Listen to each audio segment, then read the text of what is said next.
So I have these questions that I want to ask you. This is my, inside the actor studio questions. Mm-hmm. All right. What is your favorite surf term? Favorite surf term? Uncrowded. Ooh, I like that. All right. What is your least favorite surf term? Crowded. Too That's perfect. easy. Too perfect. If you could go back in time and grab any surfboard from your history, what board would that be and why? Okay. Now, fortunately, I listened to your last couple of podcasts, Right. so I gave this one some thought. Excellent. And it's my first board. Mm-hmm. When I was 13, I had some money for my bar mitzvah, and I got a 510 shred sticks, Nice. I was 13, so it was 1983 or 82, and it was right when thrusters came out. So it was a thruster. It was a 510 swallowtail thruster. So shred sticks, beautiful full circle story here. Michael Schermeyer. Yes. Legendary. Legend. So he was Tyler's best buddy, still is Tyler's best buddy.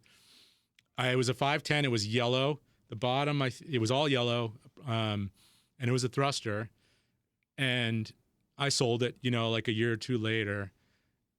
But I think that board now would be like a board I would love to surf. But what's cool is that I now know Michael. I met him through Tyler. No way. And like I told him the whole story. And the second board I got was also a shred sticks. It was a quad. It was like a 6.0. So dude, I was like. Were you like, do you have the template still? I did. I went to his house. He lives in West Hampton or Quag, and I've gotten to spend some time with him. I mean, I'm not like buddies with him, but Tyler is, and I was just like, I was so excited to like tell him the story of like it was my first board, and he kind of said, "Yeah, I think I remember making that one." Like I don't know if he was just joking with me, but like nicest guy in the world, and like I didn't. I mean, I knew he made boards, and I knew of him, but he is a legend out there. Like there was like a little kind of like West Hampton like reunion they had there, and Tyler flew in for it, and I went with him. Like Steve Bedford Brown helped do that. And they had a video, they had a movie, but they were showing clips of like Schermeyer from back in the day, and he was ripping, and like, but they were I don't know, where were they? Indo, they were all over all their travels. Like these guys were. In the 70s, like they were on it. I mean, talk Breaking about ground. Pioneers. Yeah. Oh my gosh. So yeah, that's the board. That 511, the 510 shred sticks. Yeah, thruster. Yeah. And finally, if heaven exists, what sort of wave would you like to surf for eternity? And you can't say a wave pool with different changing bottoms. Right. I mean, the idea of eternity scares the shit out of me. Yeah. I think that would be horrible, actually. I don't think humans are conditioned. Let's get deep. I don't think humans are conditioned to deal with the idea of eternity. No. Our brains can't handle it.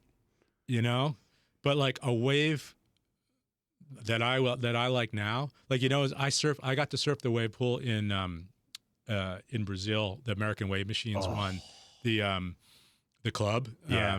The Boa Vista. Yeah. So that wave was about head high, and you could get 5 solid turns on it. And I think that's the perfect wave. Not necessarily that wave pool, but like it doesn't have like the Slater one. From what I mean, it looks awesome, but from what I've heard, it's just like really long, and you just get tired.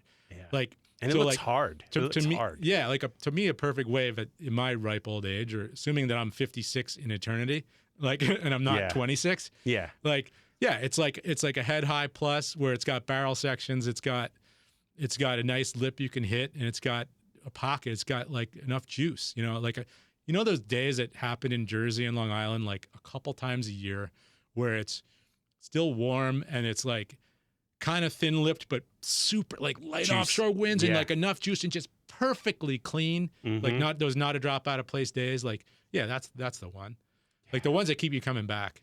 I love when you're like, oh yeah, this is why I love this.